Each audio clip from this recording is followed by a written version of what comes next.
আপনারা যদি এখানে আক্রমণ করেন বা কোন রকমের আক্রমণ চালানোর চেষ্টা করেন, তাহলে শ্রমিকদের মধ্যে এবং আশেপাশে যত মানুষ শুনছে সবাই পরিষ্কার হয়ে যাবে আপনারা মালিক পক্ষের, আপনারা বিজিএম এর, আপনারা এই শ্রমিক ভবনের, আপনারা সেই মালিক শ্রেণীর স্বার্থ রক্ষা করে চলেছেন।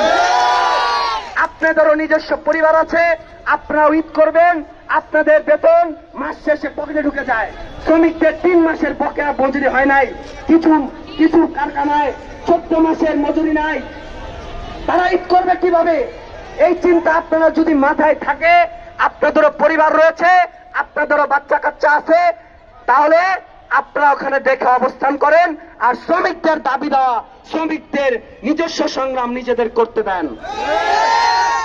শ্রমিকরা এখানে অবস্থান করবে, আশেপাশে যারা এখানে বাস মালিকরা অনেকে আছেন, বাস শ্রমিকরা আছেন, আপনারাও শ্রমিক, ট্রেন চালকরা আছেন, আপনারাও শ্রমিক, রিক্সাওয়ালারা আছেন, আপনারাও শ্রমিক।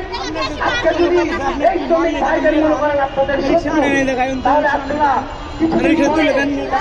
আপনারাও তো নিজেদের মতো থাকতে পারেন না।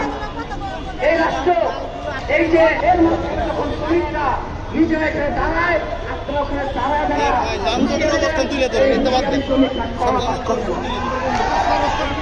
মজুরি, বকেয়া মজুরি, ঈদ খরচ থেকে শুরু করে শ্রমিকরা যা চায় তার আগ পর্যন্ত শ্রমিকরা তাদের আন্দোলন।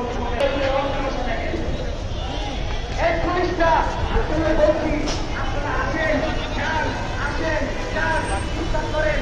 আর এখানে যখন শ্রমিকদের উপরে আক্রমণ হয়, তখন আপনারা কি করেন? আপনারা ওখানে বসে দিচ্ছেন না। তারা যখন তাদের ন্যায্য সংগ্রাম নিয়ে রাস্তায় নামছে, আপনারা তখন বলছেন শ্রমিকরা নাকি জনদুর্ভোগ করছে। শ্রমিকরা মোটেও জনদুর্ভোগ চায় না। শ্রমিকরা ব্যাপক জনগণের অংশ। শ্রমিকরাও সুন্দর মতো